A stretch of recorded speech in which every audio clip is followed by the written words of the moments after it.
올해 우리나라 경제 성장률을 마이너스 1.1%로 상향 조정했습니다. 기준금리는 기존 0.5%를 유지하기로 했습니다. 정부의 전세 대책 발표에도 불구하고 전세값이 좀처럼 잡히지 않고 있습니다. 서울 강남구와 서초구 등은 아파트값마저 상승세를 보이고 있습니다. 코로나19 영향으로 올해 2분기 청년 세대 일자리가 크게 줄었습니다. 산업별로는 제조업과 서비스업, 숙박업 등의 타격이 가장 컸습니다. 개인 채무자들의 가계대출 원금 상향이 6개월 더 연장됩니다. 코로나19 장기화로 피해를 입은 취약개인 채무자들을 지원한다는 방침입니다. 센 경제 라이브 시작합니다.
시청자 여러분 안녕하십니까? 센 경제 라이브 양한나입니다.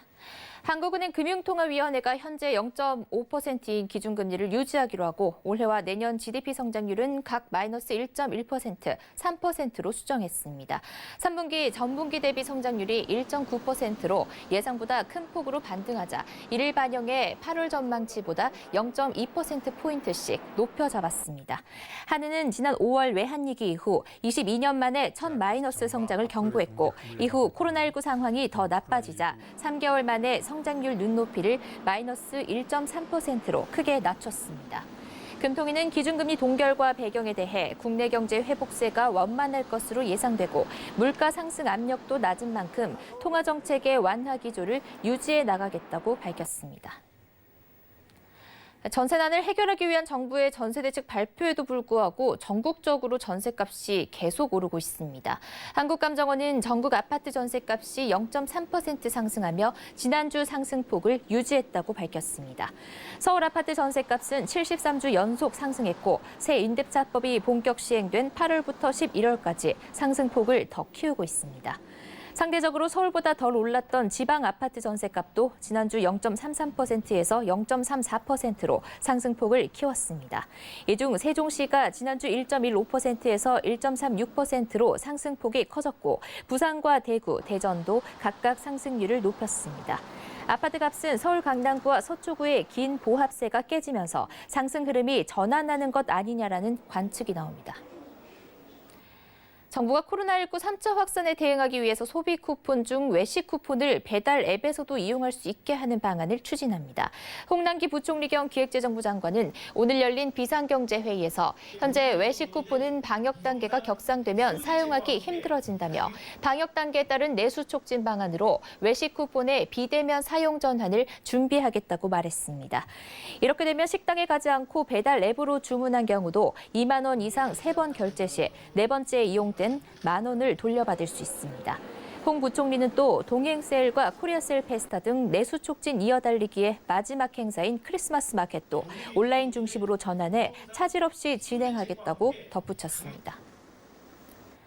전기차 코나와 니로가 해외에서 인기를 끌며 현대차와 기아차의 전기차 수출이 작년보다 약 71% 급증했습니다. 현대기아차에 따르면 올해 들어 지난 10월까지 두 회사가 수출한 전기차는 총 98,505대로 집계됐습니다. 현대차가 5만 대를 넘어섰고 기아차가 약 4만 7천 대 수준입니다. 모델별로는 현대차의 코나가 4만 대를 돌파하며 가장 많이 수출됐습니다. 해외로 나간 코나 수는 현대기아차를 합한 수출량의 42%에 달합니다. 기아차의 니로가 약 3만 8천 대 수출되며 코나와 함께 현대기아차의 전기차 수출을 견인했습니다. 정부가 2022년을 미래차 대중화의 원년으로 삼고 2025년까지 전기차 113만 대, 수소차 20만 대를 보급한다는 계획을 밝혔는데요. 여기에 국내 기업의 미래차 부품 개발도 빨라지고 있습니다. 정세미 기자입니다. 현대모비스가 올해 경기도 평택의 친환경차 핵심 부품 공장 건설에 돌입합니다. 총 355억 원이 투입되는 신공장은 오는 9월 착공해 내년 하반기 연간 15만 대 규모의 전기차 전용 PE 모듈을 양산할 예정입니다. 이로써 현대모비스는 평택과 충주, 울산 등 3대 친환경차 핵심 부품 생산 거점을 구축했습니다. 올해 세계 전기차 시장에서 4위에 오른 현대차는 2025년 100만 대를 돌파해 점유율 10% 이상 달성을 목표로 내세웠습니다. 이에 따라 현대모비스도 전동화 인프라 구축과 기술 경쟁력 강화에 주력하고 있습니다. 지난 2013년 전동화 부품 전용 생산 공장인 충주 공장으로 하이브리드와 전기차, 수소전기차의 핵심 부품 생산에 나섰습니다. 이어 2017년에는 기존 충주 공장 부진에 수소차 핵심 부품만을 생산하는 공장을 건설해 세계 최초로 수소차 핵심 부품 일관 생산 체제를 구축했습니다. 또한 지난 2018년 연료전지 시스템 2공장 신축에 돌입해 오는 2022년까지 연간 4만 대 규모를 생산할 전망입니다. 이외에도 총 3천억 원이 투입된 의왕연구소는 대규모 전동화 거점으로 활용될 것으로 보입니다. 올해 연구개발 사업만 2천여 개로 독자적인 기술 확보에 총 1조 규모가 투자되기도 했습니다. 비용을 낮추고 또 효율화시킨다는 거, 이런 게 굉장히 큰 장점이라고 볼 수가 있죠. 이 원천 기술을 갖고 있는 이 글로벌 부품 기업이 돼서 다른 전 세계적인 글로벌 자동차 제작사의 부품을 공급하는 대규모 투자에 따른 원천 기술 개발 확대로 현대모비스의 미래차 사업은 한층 가속화될 전망입니다. 서울경제TV 정세미입니다. 올해 2분기 30대 이하 청년 세대 임금 근로 일자리가 16만 4천 개 감소했습니다. 같은 기간 전체 임금 근로 일자리는 작년보다 21만 1천 개가 증가했는데 증가폭은 통계 작성이 시작된 2018년 이래 가장 작았습니다. 연령별로 보면 20대 이하, 30대 이하 일자리 모두 8만 2천 개씩 줄었는데 20대 이하 일자리는 1분기 이어 2분기 연속 감소세를 이어갔습니다. 반면 60대 이상 임금 일자리와 50대 일자리는 각각 22만 5천 개, 12만 8천 개 증가했습니다. 일자리 비중이 가장 큰 제조업에서 6만 5천 개, 숙박업과 서비스업 등이 5만 5천 개 일자리가 줄어들며 코로나19에 의한 일자리 타격이 가장 컸습니다. 코로나19 사태로 연체 위기에 빠진 개인 채무자들의 가계대출 원금 상환 유예 조치가 6개월 연장됩니다. 금융위원회와 금융권은 오늘 금융리스크 대응반 회의를 열고 코로나19 사태의 장기화를 고려해 취약 개인 채무자의 재기 지원 강화 방안의 적용 시기를 연장하기로 했습니다. 이에 따라 지난 4월 29일부터 오는 12월 31일까지 적용 예정이었던 금융사 가계대출 프리워크아웃 특례는 내년 6월 31일까지로 6개월 연장됩니다. 또 금융위는 올해 2월부터 내년 6월까지 발생한 개인 연체 채권에 대해서 과잉 추심이나 매각을 자제하도록 했습니다.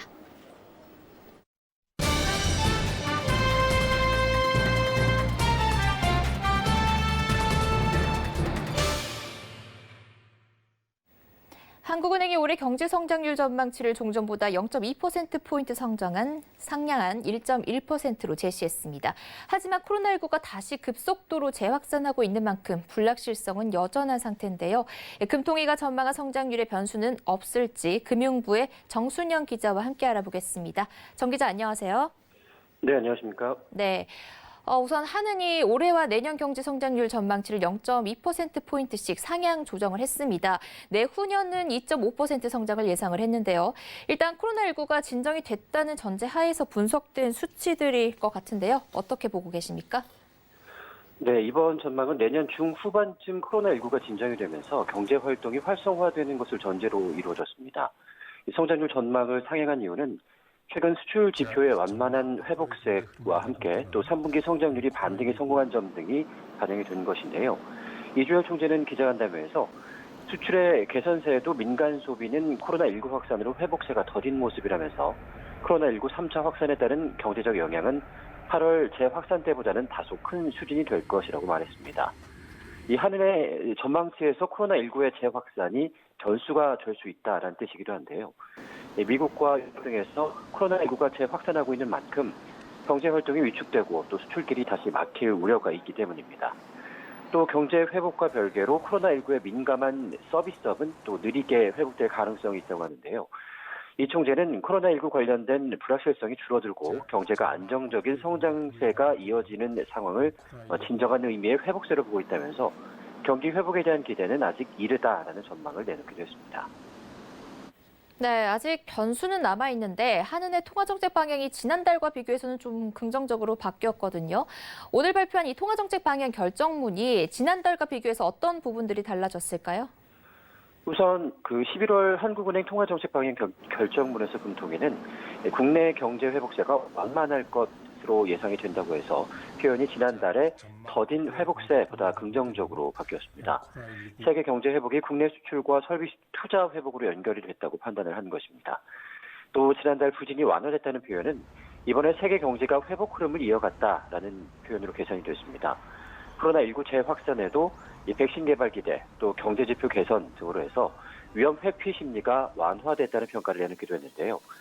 지난달 코로나19 재확산 우려와 주요국의 경기 부양책에 대한 기대 변화에 따라서 주가, 금리 등 주요 가격 변수가 상당폭 등락했다라는 표현보다 다소 낙관적인 표현입니다. 지난달 설비 투자 회복이 제약됐다라는 문구는 설비 투자가 회복 움직임을 나타냈다로 바뀌었고, 또 수출도 지난달 부진이 완화됐다는 표현에서 이달 개선 흐름을 지속했다라고 긍정적인 평가가 나왔습니다. 이 밖에도 국내 경제가 수출과 투자를 중심으로 완만한 회복세를 나타낼 것으로 예상한다라는 표현은 지난달 수출만 언급했던 통방문과 달리 투자가 새롭게 포함이 된 겁니다. 이 소비자 물가는 공공서비스 가격의 큰 폭 하락으로 0%대 초반 수준으로 낮아졌다라고 평가를 했었는데, 지난달에는 기상 여건 악화 등으로 농축수산물 가격 오름세가 크게 확대되면서 1% 수준으로 높아졌다라고 언급을 했었습니다. 소비자 물가는 점차 높아져서 내년 중 1% 내외 수준을 나타낼 것으로 예상한다라고 또 이번 방통문에서 봤는데요. 지난달 당분간 0%대 수준에 머물 것이라는 진단과 비교를 했을 때 물가 전망이 상향이 된 것입니다. 이외에도 국내 금융시장과 관련해서 경제지표 개선 문구가 또 새롭게 추가가 됐고, 향후 점검할 사항으로는 가계부채 증가라는 단어가 9개월 만에 다시 등장을 하기도 했습니다. 네, 요즘 부동산 가격이 오르고 있고 가계대출도 증가하고 있잖아요. 그러다 보니 일각에서는 기준금리를 인상할 필요가 있다는 주장도 나오고 있습니다. 여기에 대해서 이주열 총재 입장이 있었을까요? 네, 오늘 이주열 총재는 기자회견을 통해서 현재로서는 통화정책 기조를 변경할 단계는 아니고 고려를 하고 있지도 않다라고 선을 분명하게 그었습니다. 이 총재는 3분기 실적이 양호하고 2분기를 정점으로 최악의 상황은 지났다고 본다라면서도 올해 3분기 가계부채 증가폭 등의 우려에는 일리 있는 우려라고 생각한다라는 입장을 내놨습니다. 이 완화적인 통화정책 기조와 적극적인 재정 확장 정책으로 이 가계부채 증가가 불가피한 측면은 있지만, 코로나19의 경제적 충격이 완화가 됐는데도 가계부채가 여전히 확대가 되고 있는 것은 우려되는 부분이라면서, 이 가계부채 증가 속도가 소득 증가 속도보다 더 빨리 늘어나는 것은 거시경제의 제약 요인으로 작용한다라고 설명했습니다. 그러면서도 내년에는 경제가 완만하지만 개선될 것으로 예상이 되고, 또 아직까지 금융기관의 손실 흡수 능력이나 재무 건전성이 양호하기 때문에 당장의 리스크는 아니라고 봤습니다. 현재 경제가 저점을 지나서 회복되고 있지만 회복세가 어떻게 될지는 워낙 또 불확실하고 코로나19 상황에 따라서 유동적이기 때문에 완화 기조를 섣불리 거둬들일 상황은 아니라는 입장을 밝히기도 했습니다. 네, 지금 코로나 재확산으로 거리두기가 2단계 돌입했는데요. 만약에 2.5단계 이상으로 상향이 되면 한은의 예상을 빗나가는 결과가 나오지 않을까 하는 생각도 드는데, 그렇게 되면 경제 성장률을 다시 조정하게 되는 건가요? 이번 전망 상향 조정은 코로나19 재확산이 겨울 기간 동안 계속 지속되는 것을 전제로 해서 이 사회적 거리두기가 1.5단계에서 2단계 수준인 것을 감안한 전망치입니다. 이 당분간 재확산이 이어지고 사회적 거리두기 단계를 높이게 되면은 단기적으로 경제와 소비에 충격으로 작용할 것이라는 진단이 나왔는데요. 이 총재는 확진자 수가 더 확대가 되고 사회적 거리두기 조치가 더 강화가 된다면 경제 소비에 미치는 영향은 불가피할 것이라면서 큰 폭의 상황 변화가 있다면 이번에 제시한 경제 성장률 전망치를 밑돌 수도 있다라면서 수정을 예상을 하기도 했습니다. 최악의 경우에 내년 성장률이 2.0%까지 떨어질 것으로 봤는데요. 코로나19가 내년까지 확산되고 2022년 중반 이후에나 점차 진행되는 상황을 가정했을 경우입니다. 이 경우에 내후년 성장률도 1.9%까지 주저앉을 전망인데요. 경제 성장률을 높일 수 있는 상방 리스크로는 코로나19의 백신, 치료제의 조기 상용화, 또 국내외에서의 추가적인 경기 부양책, 글로벌 무역 환경 개선 등을 꼽았습니다. 반면에 하방 리스크로는 코로나19의 국내외 확산의 가속화, 또 반도체 경기 회복의 지연, 미중 갈등 심화 등이 거론이 되기도 했습니다. 네, 한은이 신중한 입장을 고수하고 있습니다. 기자회견에서도 아직은 선제적인 조치를 취할 때가 아니다라고 언급을 하기도 했습니다. 내년에 한은이 추가 완화 조치를 취할 가능성 얼마나 될까요? 당분간은 한국은행은 추가 완화 조치에 대해서 좀 신중한 입장을 유지할 것이라는 게 전문가들의 견해입니다. 내년에도 기준금리 동결 기조가 계속 이어질 것으로 전망을 하고 있는데요. 실제로 의사록에서 확인된 다수 의원들의 부동산에 대한 유동성 쏠림 경계 언급들을 감안을 한다면은 당분간 추가 완화에 대해서는 신중한 입장을 유지할 것이라는 게 중론입니다. 이춘재 역시 기자회견을 통해서 선제적 대응을 고려할 때는 아직 아닌 것을 재확인했기 때문에 당분간 한국은행은 다소 매파적인 견해를 이어갈 것으로 보인다라는 분석인데요. 내년 글로벌 금리 상승 압력이 높아져서 변동성 확대가 확인이 돼야지 그때서야 한은의 개입이 이루어지지 않겠느냐라는 전망입니다. 네, 조금 다른 얘기긴 한데요. 지금 한은이 금융위원회와 신경전을 벌이고 있는 지급결제와 관련된 언급도 있었다고 하던데 여기서 이 총재가 발끈하는 모습까지 보였다고요. 네, 그렇습니다. 이 총재는 이 중앙은행에 대한 불필요하고 과도한 관여라면서 지급결제 영역을 건드리지 마라라고 금융위에 경고를 했습니다. 최근에 한은과 금융위가 이 핀테크나 빅테크 기업들의 이 지급 결제 관리, 감독 권한을 놓고서 서로 갈등을 빚어오고 있었는데요. 이 상황에서 오늘 총재가 직접적으로 관련된 입장을 표명을 한 겁니다. 이 총재는 원래 금융결제원은 금융기관 간 자금 이체를 정산하는 기관인데 핀테크 기업의 내부 거래 시스템까지 결정을 해서 취급하도록 하고 이를 근거로 포괄적으로 감독을 하겠다는 것이라면서 반대 입장을 분명히 했습니다. 오늘 이 총재의 반발 수위로 봤을 때 전자금융거래법 개정안을 둘러싼 갈등이 향후에 중앙은행의 독립성의 문제로까지 본격 비화하는 것이 아니냐라는 그런 목소리들까지 나오고 있는데요.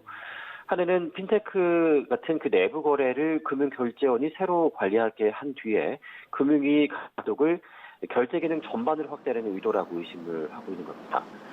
개정안에는 금융위가 청산기관 허가 취소, 또 시정 명령, 기관 및 임직원 징계 권한을 부여하는 내용들이 담겨져 있기 때문인데요. 한은 금통위의 권한을 무력화하는 결과를 초래할 수 있다는 우려가 나오고 있는 이유이기도 합니다. 이 총재는 그동안 수차례 금융위와 접촉을 했지만 의견을 받아들이지 않고 있다면서 코로나19로 두 기관이 힘을 합쳐서 나아가도 어려운 상황에서 국민들한테 송구한 일 아니냐라고 강한 어조로 불쾌감을 토로하기도 했습니다. 네, 이 한은의 긍정적인 시나리오를 들어보니 코로나 극복도 그리 멀지는 않았다라는 생각이 들기도 합니다.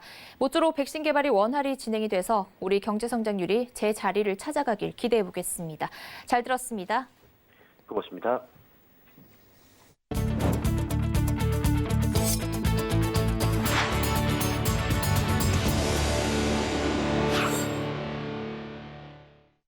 국토교통부와 기획재정부에 따르면 올해 해외 건설 수주액이 코로나19 등 대내외 악재 속에서도 300억 달러를 돌파했습니다. 연간 해외 건설 수주액이 300억 달러를 넘긴 건 2018년 이후 2년 만으로 작년 동기 대비 약 68%가 증가했습니다. 지역별 수주 비중을 보면 전통의 텃밭인 아시아가 35%, 중동이 34%를 기록했습니다. 특히 중남미 지역의 수주 비율이 작년 0.6%에서 올해 23%로 껑충 뛰었습니다. 정부가 뉴딜 사업 확산에 속도를 내면서 지역 경제의 위기를 극복하기 위해 지역 혁신 중소기업 육성에 나섭니다. 앞으로 5년간 1조 4천억 원을 들여 지역 성장을 주도할 혁신 선도 중소기업 100개를 육성합니다. 윤다혜 기자입니다. 중소벤처기업부는 오늘 열린 비상경제 중대본 회의에서 지역균형 뉴딜 촉진을 위한 지역혁신 중소기업 육성 전략을 확정 발표했습니다. 이번 육성 전략에는 지역균형 뉴딜 연계산업과 규제 자유특구 연계산업, 지역의 전략 수요를 반영한 산업 등 3가지 유형의 과제가 담겼습니다. 지역 균형 뉴딜을 현장에서 주도하는 핵심 주체인 지역의 중소벤처기업의 혁신을 촉진하고 이를 통해 심화되는 지역의 위기를 극복하고자 이번 대책을 마련하게 되었습니다. 비수도권 14개 시도가 지역 주력 산업 개편에 모두 참여했고 전체 규모는 이전과 같은 48개를 유지하는 선에서 추진됩니다. 중기부는 이를 통해 디지털 뉴딜 산업과 그린 뉴딜 산업 위주로 개편합니다. 중기부는 관련 산업 분야의 중소기업의 지자체와 함께 앞으로 5년 동안 1조 4천억 원 규모의 기술 개발 및 사업화 자금을 지원할 계획입니다. 지역 주력 산업 관련 중소기업 중 성장 가능성이 큰 기업은 마케팅, 인력, 자금 등을 추가 지원해 2025년까지 혁신 선도기업 100개를 육성합니다.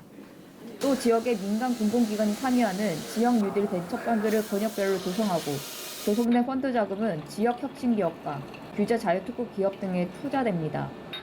중기부는 앞으로 지역 혁신 창업 기업의 성장을 위해 그린 스타트업 타운, 스타트업 파크 등 창업 거점을 조성하고 스마트 혁신지구를 구축한다는 계획입니다. 서울경제TV 윤다입니다. 기계, 바이오 등...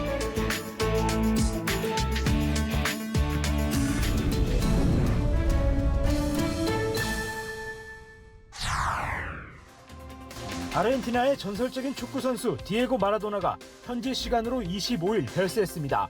로이터 통신 등은 마라도나가 이날 아르헨티나 부에노스아이레스에 위치한 자택에서 심장마비로 사망했다고 보도했습니다. 1986년 월드컵 우승을 안긴 축구 영웅의 갑작스러운 죽음은 아르헨티나 전역을 슬픔 속으로 몰아넣었습니다. 60세의 많지 않은 나이에 최근까지 현역 감독으로 활약해온 데다 이달 초 뇌수술도 성공적으로 마무리한 것으로 알려졌기에 충격이 컸습니다. 아르헨티나 대통령실은 성명을 통해 3일간 국가 애도 기간을 선포한다고 밝혔습니다.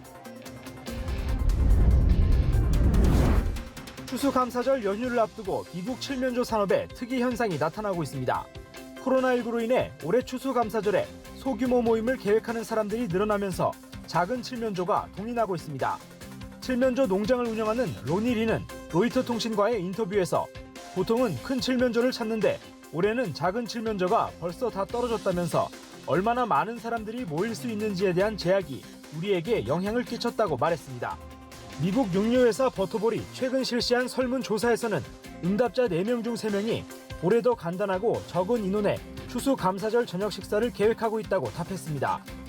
추수감사절 연휴를 앞두고 미국 전역에서 코로나19가 기승을 부리자 많은 미국인들이 보건당국의 권고에 따르고 있는 것으로 풀이됩니다. 네덜란드 경찰이 운전 중 휴대폰 사용을 근절하기 위해 새로운 카메라와 소프트웨어 테스트에 돌입했습니다. 이 시스템은 고해상도 이미지를 통해 운전자가 휴대폰을 만지고 있을 경우 이를 인식해 차량 번호판과 함께 촬영합니다. 개인정보 보호를 위해 운전자와 동승자의 얼굴 이미지는 기록되지 않습니다. 네덜란드도 우리나라와 마찬가지로 과속 단속 등에는 카메라를 사용하고 있지만 운전 중 휴대폰 사용 단속에는 이용되지 않았습니다. 네덜란드에서는 운전 중 휴대폰 작동 시 우리 돈으로 약 30만 원의 벌금에 처해질 수 있지만 아직까지 실제 벌금이 부과된 사례는 없습니다. 미국 유타주 사막에서 의문의 금속 기둥이 발견돼 화제입니다. 이 기둥은 유타주 당국자들이 사막의 큰 분량 개체수를 확인하는 임무를 수행하기 위해 헬리콥터를 타고 이동하던 중 처음 발견했습니다. 매끈한 금속 재질의 3.6m 높이의 반듯한 기둥 모양은 자연적이라기보단 예술 작품에 가까워 보입니다. 하지만 발견 당시 주변에 사람의 발자국이나 자동차 바퀴 등 누가 가져다 놓은 흔적도 없었습니다. 이 때문에 소셜미디어에서는 외계인의 소행이라는 등 추측이 난무하고 있습니다. 유타 당국은 호기심에 사람들이 몰려들 것을 우려해 안전상의 이유로 이 기둥의 정확한 위치를 공개하지 않을 것이라고 밝혔습니다.